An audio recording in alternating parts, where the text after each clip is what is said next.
বেলডাঙ্গায় বাবরি মসজিদ তৈরির কথা বলায় বিজেপির আক্রমণের মুখে পড়লেন হুমায়ুন কবির। ভরতপুরের তৃণমূল কংগ্রেস বিধায়কের মন্তব্যের প্রেক্ষিতেই বঙ্গ বিজেপির যুব মোর্চা সহ সভাপতি তরুণজ্যোতি তিওয়ারি বলেছেন, হুমায়ুন কবিরের বাবার নাম বাবর নাকি?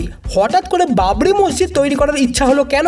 সেই সঙ্গে তিনি এও দাবি করেছেন, অতীতেও বিতর্কিত মন্তব্য করেছিলেন হুমায়ুন, কিন্তু তার বিরুদ্ধে কোনো রকমের পদক্ষেপ করেনি পুলিশ প্রশাসন। পুলিশ মন্ত্রী মমতা বন্দ্যোপাধ্যায় চাননি বলেই হুমায়ুনের বিরুদ্ধে কোনো রকমের ব্যবস্থা নেওয়া হয়নি কিনা সেই বিষয়ে প্রশ্ন তোলেন তরুণজ্যোতি। উল্লেখ্য, গত সোমবার বিধানসভার বাইরে দাঁড়িয়েই ভরতপুরের তৃণমূল বিধায়ক বলেন, মুর্শিদাবাদের বেলডাঙ্গায় বাবরি মসজিদ তৈরি করবেন। কাজ শুরু হবে আগামী বছরের 6 ডিসেম্বর থেকে, অর্থাৎ যেদিন অযোধ্যার বাবরি মসজিদ ধ্বংস করা হয়েছিল। তবে শুধুমাত্র তরুণজ্যোতি নয়, সেই বিষয় নিয়ে তৃণমূল বিধায়ককে তুমুল কটাক্ষ করেছেন পশ্চিমবঙ্গ বিধানসভার বিরোধী দলনেতা শুভেন্দু অধিকারী। বিধানসভার বাইরে দাঁড়িয়েই তিনি দাবি করেন, সকলকে সংযত হওয়ার জন্য বিধানসভায় হুমায়ুন ভাষণ দিচ্ছিলেন, কিন্তু আগে নিজের লোকেদেরই সংযত করা উচিত ছিল তার। তাছাড়া ভিতরে দাঁড়িয়ে হুমায়ুন বলেছিলেন যে 2025 সালের 6 ডিসেম্বরেই মসজিদের উদ্বোধন করবেন, কিন্তু পরে তার লোকজন হয়তো বুঝিয়ে দিয়েছেন যে ওরকমটা হবে না, সময় লাগবে। তাই 3-5 বছর বলেছেন উনি, যাতে 2026 সালের বিধানসভা নির্বাচন এবং পঞ্চায়েত নির্বাচন লোকসভা ভোটে